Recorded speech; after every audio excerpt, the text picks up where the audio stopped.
This is a lady I've known for a number of years, and what I admire her for is her dedication and love for teaching her students. Teaching is not just a job for her, it is a calling in life. I've seen her talk to her students, and she easily glides into the role of a mentor, becoming a friend, philosopher, and guide to them. It is indeed an honor to introduce to you Mrs. Sudha Prasad, a woman of substance, achievements, and a true light to show students the right direction. She comes from a strong defense background with her father, Mr. G.V. Rao, an ex-naval personnel, and her husband, Commandant M. Prasad, an ex-Coast Guard officer. Hopping from one posting to another, she was able to interact with students throughout the country. This gave her a wonderful opportunity to deal with various sets of students across states, cultures, and backgrounds, and design strategies to meet a wide range of individual student needs. She has a very supportive family. 2 sons, a daughter-in-law. She is among very few teachers of India who've achieved international honors also. She is a fellow of the Fulbright Teaching Experience and Achievement Program of 2019 conducted in USA. She is also a fellow of the Genesis Program of 2012 conducted in Japan.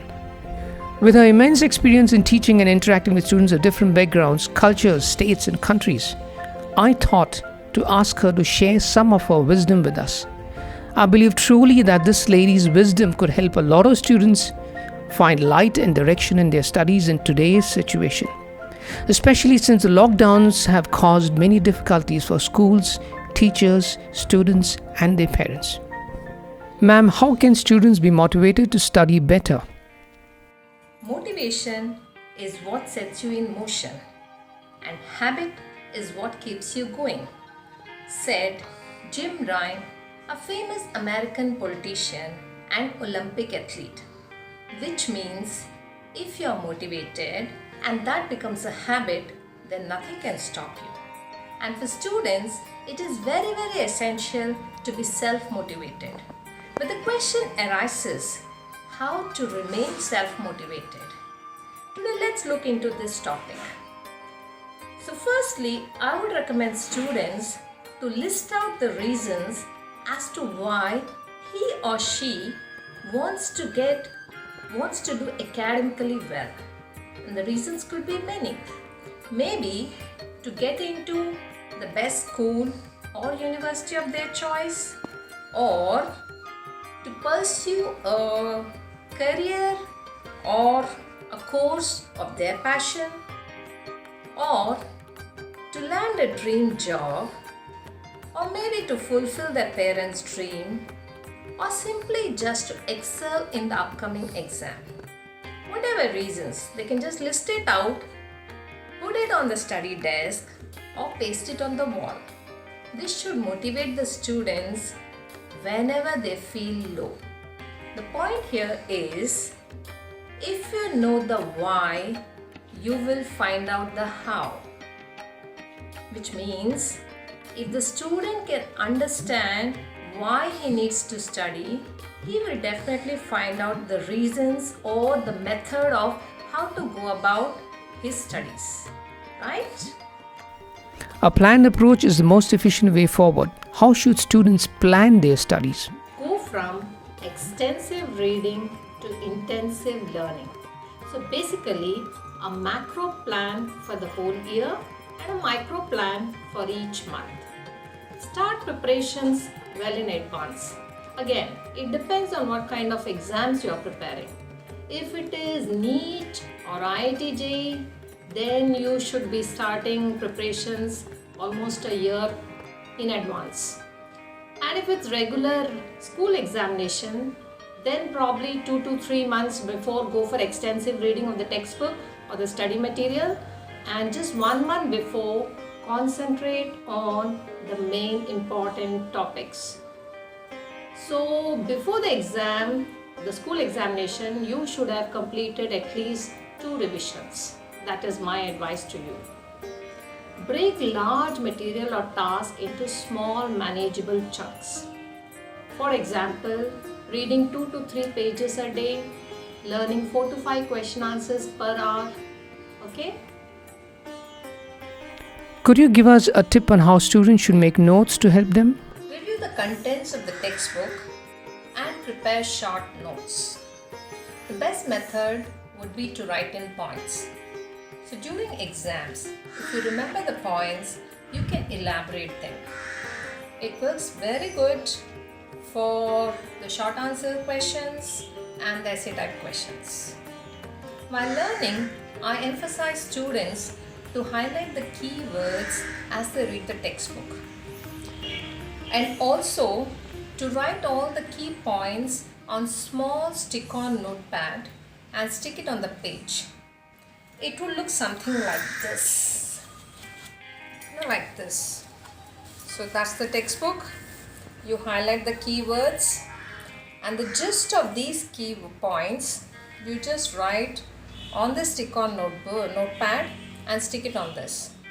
So this is very handy during a quick revision just before the exam. Also, while learning, create mind map of contents. This is very easy to summarize and recollect. Understand the topic, don't just memorize. See, rote memory may be needed for certain definitions, laws, postulates, but otherwise, concepts need only comprehension. Once you understand the concept, you can always apply it, and that is very important. You should always remember to apply the concepts. For self-study, please tell us how a student should approach each day's self-study program. Study in short bursts. This is also called spaced learning. So, which means that instead of allotting 1 hour for a particular topic, decide the task and set the timer for about 25 minutes and stop learning when the timer rings. Take a break. Now, there is biology involved in this. Learning involves creation of memories, and memories are created when there is interlinking between neurons or the nerve cells, and these neurons need to be left undisturbed for some time to get embedded. So, short relaxation breaks are very essential. Now, once you've finished your task, take a break of about 10 minutes. In these 10 minutes, you could allot 5 minutes to play your favorite smartphone video game, or maybe watch a funny video, or play music, or simply to stroll outside the house and get some fresh air. How should a student do self-evaluation to measure his or her progress? Do regular self-evaluation. Plan 3 to 4 review or self-testing sessions. Best would be to solve previous year's question papers, attempt objective worksheets. There are plenty of them available online. Another effective method is to explain to a friend. By doing so, you deepen your understanding and knowledge. Albert Einstein said, if you can't explain it simply, you don't understand it well enough. So if you're thorough in your topic, you can explain it simply. This is the concept. During lockdown periods, how should students communicate with their teachers? Plan days for phone calls and consultation with teachers. In fact, while learning, make a habit of writing the doubts. Whenever doubts crop up, just keep writing them in a notebook. And allot a day, maybe on Sundays, you can allot a day to talk to your teachers and clarify your doubts. You can even go online. There are many apps which are readily available, and for NEET, you have a good app called My Study Card NEET. For IIT JEE, you have Topper, HashLearn, EduRev. In fact, EduRev is an award-winning app.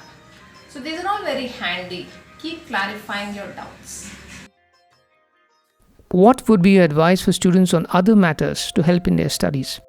Remember three things: eat good food, exercise, and sleep well. Eat good, healthy food. Some of the brain foods are nuts, dark chocolate, pumpkin seeds, pomegranate juice. Include them in your diet. Exercise. At least 20 to 30 minutes of physical activity, have it in a day. Even exercise your brain. Solving puzzles, Sudoku, these are all good things. And rest. Take adequate rest.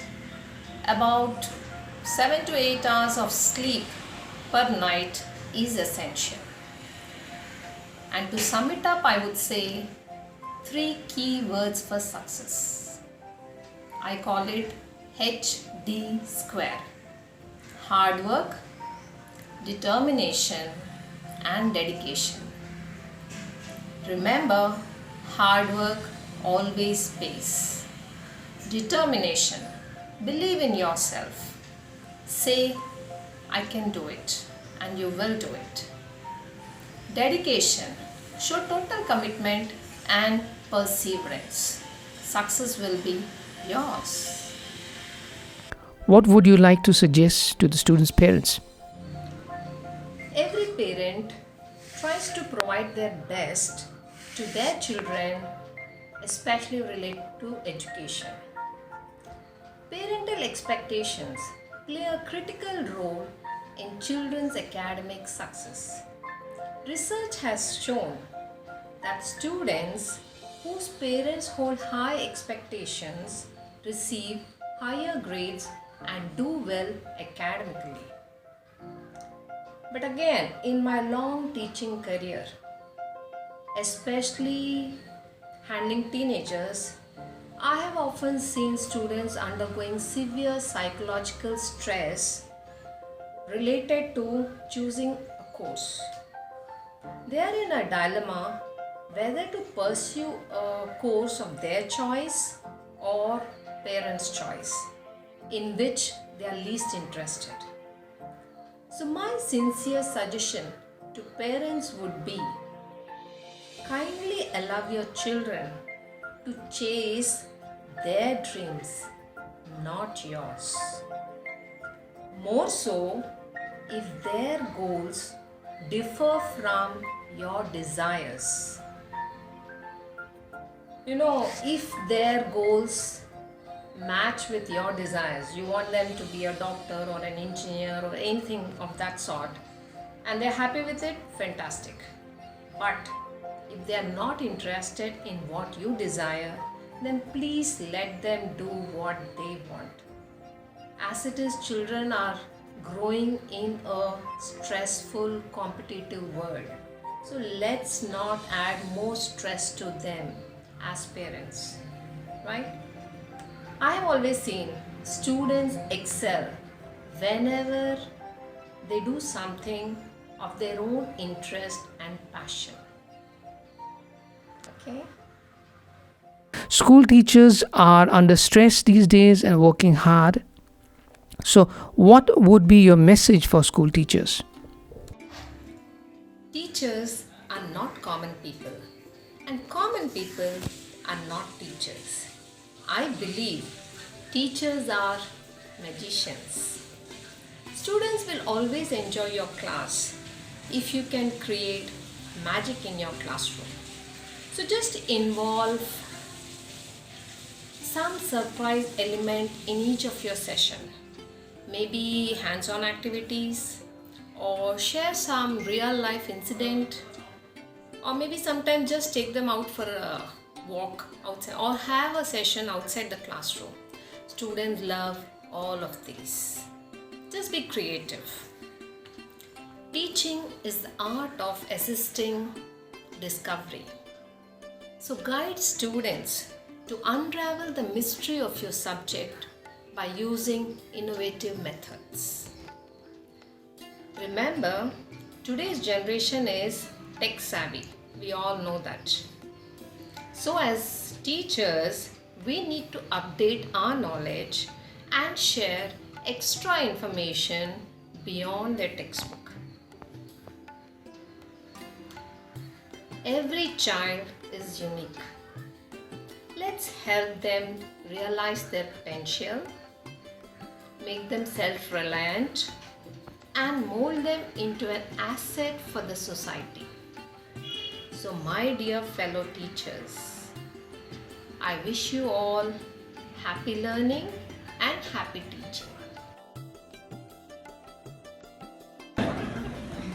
And today, we wish to make a firm promise that we will all stay connected and promote mutual understanding between the different nations of the world and the cause of education. And as Jesse says, we are the alumni of Appalachian. We'll surely be that, okay? We, the Fulbright Tea Fellows of 2019, have conveyed our beautiful heartfelt feelings through a short presentation. Do enjoy watching. And a big thank you and namaste from all of us. Thank you very much. This short film is dedicated to all the teachers of India and the world. Teachers are a beacon of light which guides the young minds towards knowledge and wisdom. The young child of today is the future of the nation. A teacher who guides the students into using knowledge wisely and for the good of the world and people is indeed to be bowed to and saluted. I thank you to all the teachers. Thank you.